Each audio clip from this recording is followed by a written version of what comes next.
নমস্কার বন্ধুরা, live and cooking channel থেকে একটা রেসিপি নিয়ে চলে এলাম। দেখো এখানে বিস্কুট মাছ তেল বসিয়ে দিয়েছি। এই মাছগুলোকে আমি ভেজে নেব।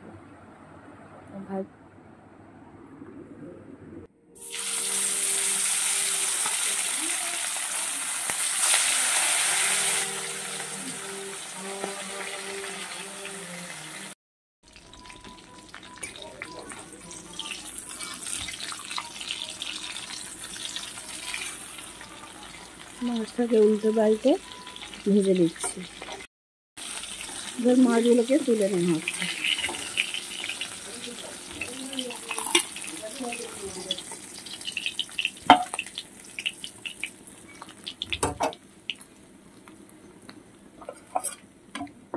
এইভাবে বাকি মাছগুলোকে আমি ভেজে নেব।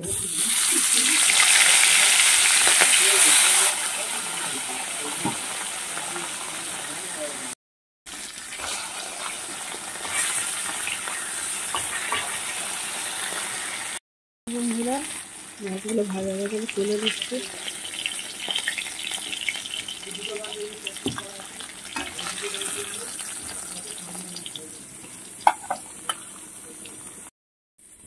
তেলটা গরম হয়ে গেছে, পেঁয়াজ দিয়ে দিচ্ছি। আলুগুলো ভেজে নেব পেঁয়াজের সঙ্গে।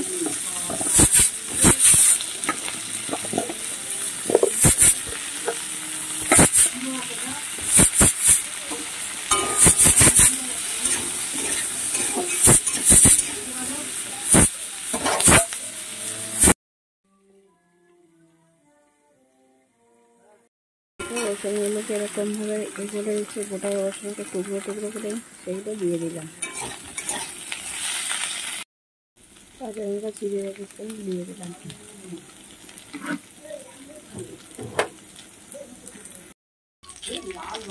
টমেটো দিয়ে দিচ্ছি। বন্ধুরা, ভালো করে ভাজা হয়ে গেছে।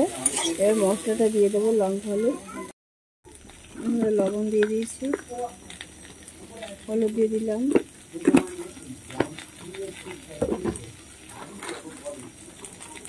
লঙ্কা দিয়ে দিচ্ছি, জিরে গুঁড়ো,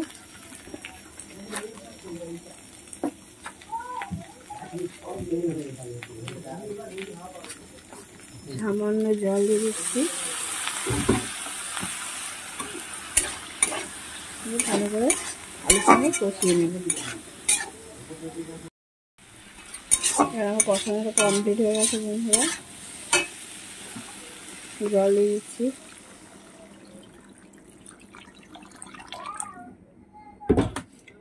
বন্ধুরা, বিশেষ করে মাছগুলো খুব বেশি ফোটানোর দরকার নেই, কারণ এগুলো নরম মাছ হয়।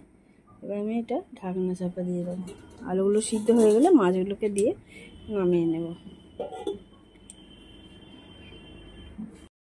আলুটা অনেকটা সিদ্ধ হয়ে গেছে, অনেকটা। এবার আমি মাছগুলোকে দিয়ে দেবো।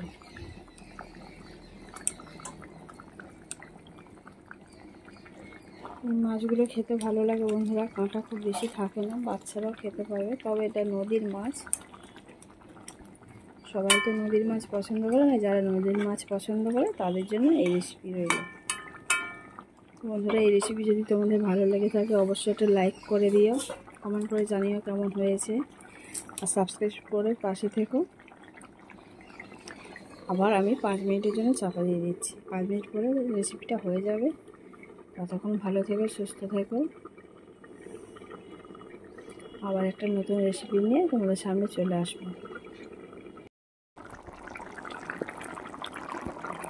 তারপর বন্ধুরা, রেসিপিটা আমার কমপ্লিট হয়ে এসেছে। আর 2 মিনিটের মধ্যে আমি নামিয়ে নেব।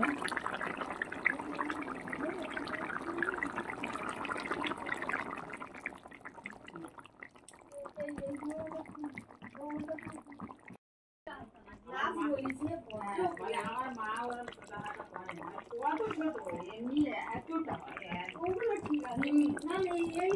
মা